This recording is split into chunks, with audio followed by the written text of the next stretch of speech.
chers élèves, bienvenue à une nouvelle leçon de français. Comme les amis d'Apollinaire, peintre et cubiste, ont fait entrer les mots dans leur tableau, lui, il a fait entrer l'image dans la poésie. Ainsi, il a créé le calligramme, un texte qui peut être vu et peut être entendu. Dès lors, l'amour des Français pour la lecture dure.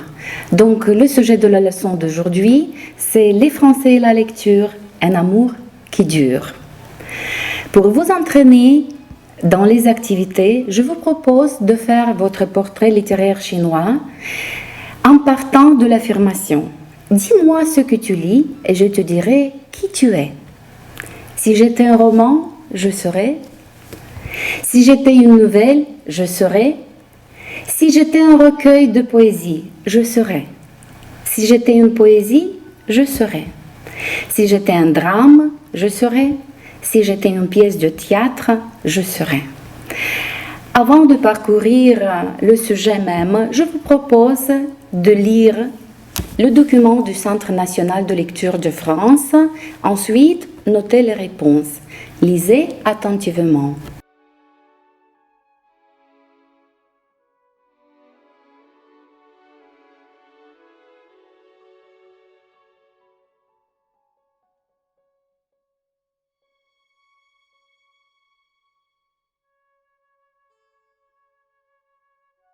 Après avoir lu le texte, je vous propose de réaliser les activités, ensuite vérifier. Vérifions. Le point 1. Ce document est une étude sociologique. Le document a pour but d'informer sur la place de la lecture dans la société française. Le moment privilégié de lecture des Français est le soir. Le format privilégié des Français reste le format papier. Les Français lisent le moins à domicile. Et la dernière question, quelles sont les motivations majeures de lecture des Français? Globalement, l'approfondissement des connaissances et le plaisir restent les deux motivations majeures de lecture des Français, mais des disparités persistent fortement selon le sexe. À réfléchir. Pourquoi le livre au format de poche est devenu un secteur important sur le marché des livres? Qu'est-ce qui contribue à maintenir un niveau élevé de la lecture? On continue avec une séquence de compréhension de l'oral. Écoutez l'enregistrement et choisissez quelle information les deux amis échangent. Écoutez attentivement. Encore un nouveau livre, Leïla? Mais t'en lis combien par mois? Oh, ça dépend, mais en moyenne 2 ou 3. Moi, tu sais, dès que j'ai su lire, les livres, c'est devenu ma passion. Pas toi? Si, moi aussi j'aime bien lire, mais je n'ai plus beaucoup de temps depuis que j'ai des enfants. Je dois en lire 3 ou 4 par an, pas plus. Et surtout pendant les vacances. Ah, moi, en vacances ou pas, je lis tout le temps, n'importe où, n'importe quand. Dans le métro, chez le dentiste, en faisant la queue à la poste même. Et puis le soir dans mon lit aussi. Et comment tu fais, toi, pour choisir un livre? Oh, soit c'est un auteur que je connais, que j'aime, et je l'achète direct, soit j'en ai entendu parler, ou bien il a eu un prix, alors je regarde, et c'est les premières pages qui décident si je veux le lire ou non. Et toi, Élodie? Moi, c'est plus hésitant. Je regarde la première et la dernière page, je lis la 4e de couverture, je feuillette jusqu'à ce qu'un passage retienne mon attention. Et si ça me plaît, je l'achète. Au fait, il est bien ton bouquin? Parce que j'ai entendu une interview. Réalisez les activités, ensuite vérifiez. Vérifions. Leïla lit 2-3 livres par mois, tandis que son amie Élodie, 3-4 par an. En ce qui concerne les lieux où choisir ses livres, Leïla les choisit à la librairie dans les endroits de vacances, tandis que son amie Élodie, n'importe où, dans le métro, chez le dentiste, à la poste, etc. Les moments privilégiés pour la lecture, pour Leïla, sont pendant les vacances. Pour son amie Élodie, n'importe quand, tout le temps, le soir, dans le lit, etc. Leïla préfère celui qui retient l'attention. Son amie Élodie, celui qui a reçu un prix. La méthode pour sélectionner un livre. Pour Leila, hésitant. Elle regarde la première et la dernière page. Elle lit la quatrième de la couverture. Elle feuillette et si ça lui plaît, elle l'achète. Son amie Elodie choisit les livres selon l'auteur, si c'est un auteur connu, selon le prix accordé à l'ouvrage. Si on a entendu en parler, c'est la première page qui détermine sa décision. Activité recommandée. Positionnez les deux personnages par rapport à la lecture. Justifiez votre réponse. Relevez ce qui dit chaque personnage sur l'origine de son goût pour la lecture ou la diminution de son activité de lecture. Exposez et argumentez vos préférences en matière de lecture dans un témoignage enregistré sur votre portable. Écoutez la séquence. Hé Manu, fais voir ton livre. Oh, L'Armée furieuse. C'est le dernier Fred Vargas, je ne l'ai pas encore lu. Tu peux me le prêter? Ah non, je peux pas. Il est pas à moi. On me l'a prêté. Allez, sois gentil. Je le lirai vite. Les policiers, surtout ceux de Fred Vargas, je les lis en 2 jours. Il y a un tel suspense. Mais non, c'est pas possible. Écoute, en fait, je l'ai emprunté à la bibliothèque et je dois le rendre jeudi. Eh ben, ça marche. On est dimanche, tu me le passes aujourd'hui et je te le rends mercredi soir. Comme ça, tu le rendras pas en retard. Ça m'ennuie un peu quand même, tu comprends? Si tu le perds, si tu l'abîmes. Allez, sois sympa. Bon, ben d'accord, Cathy. Mais rends-le-moi mercredi sans faute. D'accord, je te le promets. Merci. Réalisez les activités. Répondez. Cathy demande à son ami Manu de lui prêter un livre. Manu hésite un peu. Observez. Tu peux me le prêter ou me la prêter? Tu me le passes aujourd'hui? Je te le rends mercredi. Ne me le rends pas en retard. Rends-le-moi mercredi. Je le lui avais prêté. Dis-le lui. Vous avez observé que dans ces phrases, pour ne pas répéter, les interlocuteurs ont utilisé les pronoms compléments directs et indirects, ce qui constitue le sujet grammatical d'aujourd'hui. Les pronoms compléments objet direct et compléments objet indirect servent à éviter les répétitions d'un nom dans la communication. Regardez le schéma présenté. Vous pouvez voir que les formes du complément objet direct, complément objet indirect sont les mêmes à la première personne du singulier et du pluriel et à la deuxième personne du singulier et du pluriel. Tandis que à la troisième personne du singulier et à la troisième personne du pluriel, les formes diffèrent. Exemple. Il m'écoute. Elle l'adore. Il t'invite. Vous le reconnaissez. Il m'offre un livre. Elle t'envoie une lettre. Je leur explique. Nous vous adressons la parole. Ou vous nous adressez la parole. Pour bien utiliser les pronoms compléments objet direct et indirect, il faut tenir compte de quelques règles. La première, la place des pronoms compléments. D'habitude, les pronoms compléments se placent toujours devant le verbe. Regardez, Paul me téléphone, Paul vous téléphone, Paul leur téléphone pour le complément objet indirect, ou Paul me regarde, Paul vous regarde, Paul les regarde pour le complément objet direct. Soyez attentifs au temps composé. La place reste la même devant le verbe, mais dans cette situation devant l'auxiliaire. La deuxième règle, sauf à l'impératif affirmatif, où les pronoms se placent après le verbe.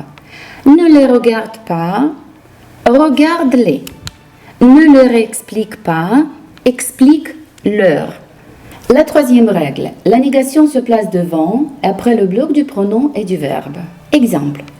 Je ne vous regarde pas. Elle ne les connaît pas. Il ne nous invite pas. Il ne nous manque pas. Je ne vous parlerai pas. Vous ne nous obéissez pas.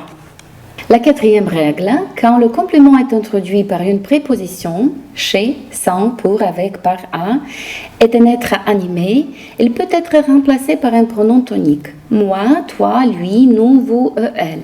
Par exemple, être à quelqu'un, ce livre est à moi.